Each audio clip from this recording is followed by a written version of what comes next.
Na aula passada, a gente separou o que a automação cobre e o que não cobre. E como alerta, eu expliquei que o relatório do Xlimpo também não é um sinônimo de site acessível. Hoje eu vou te mostrar como ler o relatório de verdade, campo por campo. Eu estou aqui no mesmo teste que a gente teve na primeira aula, que é o nosso primeiro scan, e aí eu quero mostrar algumas coisas aqui. O XRun com o page aqui, ele vai te retornar um dicionário.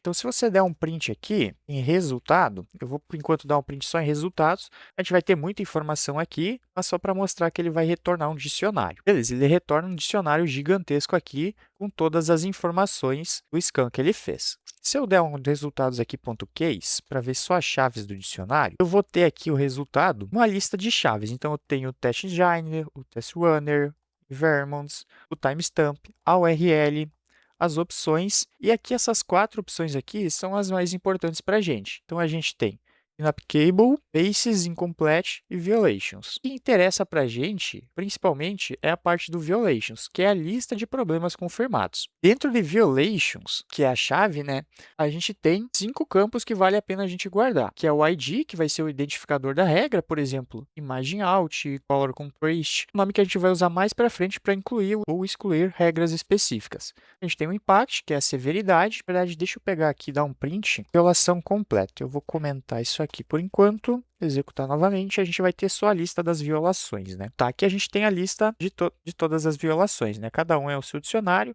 Então, a gente tem o ID, que nem eu falei, por exemplo, o botão name. Qual que é o impacto? Nesse caso aqui é crítico. A gente tem as tags, que é uma lista que ela mistura WCAG com alguns outros padrões de legislação e normas técnicas. Mas para a gente, o que interessa seria basicamente as partes aqui que ele tem no WCAG. Vai ter casos aqui também que você não vai ter uma violação de alguma tag do WCAG.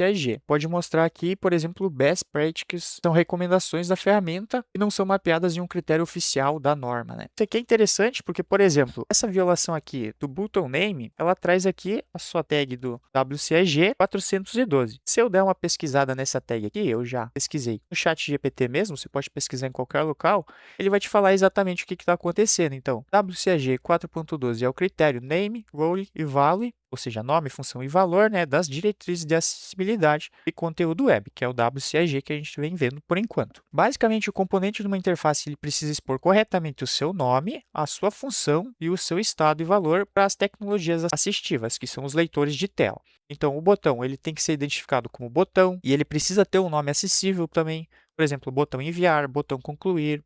Se for um checkbox, ele deve informar se é marcado, desmarcado. Se for um campo de entrada, ele tem que ter um nome, label, que o leitor de tela consiga identificar. Aqui ele mostra um exemplo problemático, então, aqui a gente tem a tag no HTML simples, né, onde ao clicar em enviar, ele vai executar a função enviar, mas a gente não tem especificando aqui nem o name, nem o role e nem o value. E aqui, como seria o correto, né? Então, a gente tem que o tipo aqui é um botão, a gente já tem botão aqui, e aqui a gente tem o texto para identificar o que é esse botão. Então, é um botão enviar. Mas voltando aqui, a gente também vai ter a parte da descrição e o help, que estão aqui. Então, a descrição do que está acontecendo e o help também mais ou menos uma descrição de como ajustar e o que está acontecendo. Por enquanto, a gente não precisa se preocupar muito com isso. Outra informação importante que vem em violações. Nodes. Deixa eu filtrar só ele aqui, porque senão vai ficar um pouco difícil da gente encontrar. Nodes. E aí o Nodes ele traz bastante coisa, se eu não me engano. A gente vai ter que filtrar mais algumas coisas. O Node ele traz várias coisas aqui. Importante para a gente seria o seletor. Então, vou fazer aqui. E o seletor ele vem do target e deve estar por aqui. Então, por exemplo, aqui é no body, aqui é nesse ID, né? Vou colocar aqui para buscar o seletor. Vou dar um print, né? Então, print a fstring aqui. Seletor, coloco o seletor que a gente encontrou, que vai vir aqui, por exemplo, se é no body. Vou dar uma pesquisada aqui. O primeiro que a gente tem é nesse elemento aqui, ó. E aí eu também quero dar um print nodes, e dentro de nodes a gente tem a tag de sumário de falhas. Então, eu vou colocar aqui, eu vou ajustar isso aqui para uma fstring, colocar aqui resumo. E a gente vai ver as informações importantes do nodes aqui, né? Porque ele traz muitas coisas. Ok, eu tive um erro aqui que ele não achou a chave type. Na verdade, o nodes ele retorna uma lista, né? Então, eu vou fazer o seguinte, ao invés de dar um print aqui, Vou fazer um for node em violação nodes, que daí eu vou percorrer a lista que isso aqui retornar, né? E dentro desse aqui, então eu faço as minhas validações. Eu pego aqui o seletor como node, e aí dentro do node eu tenho o target, né? E aqui eu posso alterar para node com o sumário de falhas. E agora deve dar certo. Vou rodar novamente. Beleza, então agora deu certo aqui, eu tenho as informações do Node, né? Basicamente, ele vai trazer o seletor lá da tela, então onde que está o problema, e aqui o sumário de falhas, ele traz algumas informações interessantes. Por exemplo, o elemento não tem um inner text visível para leitores de tela. Não existe o atributo Arial Label, ou ele está vazio. Ele te dá basicamente o sumário de falhas que aconteceu nesse seletor. Ah, outra coisa interessante que ele dá aqui, ele fala, ó, fix any of the following. Então, se você arrumar qualquer um desses aqui, já vai estar ok, já vai estar funcionando. Ele também tem a opção, eu não sei se a gente vai ter aqui, de todas as falhas. Aí ele muda aqui de N para all, né? Aqui, ó. Precisa fixar todas essas falhas. Aí o seletor que ele redutou só como HTML, o documento ele não tem landmark. Então tá, agora a gente já conhece basicamente tudo que a gente precisa do resultado que o X retorna para a gente. Vamos dar uma organizada melhor aqui, nossos prints, para ter uma saída de console mais interessante. Então, eu vou remover isso aqui, vou seguir fazendo for nas violações, que por enquanto é só o que a gente precisa. A gente falou das tags do WCAG, no caso a gente inclusive viu uma aqui, ChatGPT, então eu quero mostrar essas tags. Para fazer isso, eu vou fazer uma lambda aqui, eu vou colocar tags igual, vou abrir uma lambda, então eu vou colocar tag aqui, for tag, sim, e aí eu quero das violação, ó, das tags, né? A gente viu que lá dentro das tags que tem a parte do WCAG, eu quero isso apenas se começar com WCAG. Então, tag.start with, e aqui eu vou colocar WCAG. Então, isso aqui vai me retornar só as tags do WCAG que a gente viu antes, né? Então, agora eu vou dar um print nisso. Então, print. Primeiro, nas violações, né? Então, vou montar uma f-string aqui, colocar um barra n para ficar bonitinho, colchetes para ficar bonito também, e já vou começar com a violação. Então, violação, o impacto dela, o impact, coloco outro colchetes aqui só para ficar bonito, o ID dessa violação, então eu vou colocar aqui, violação, vou apagar a sugestão aqui,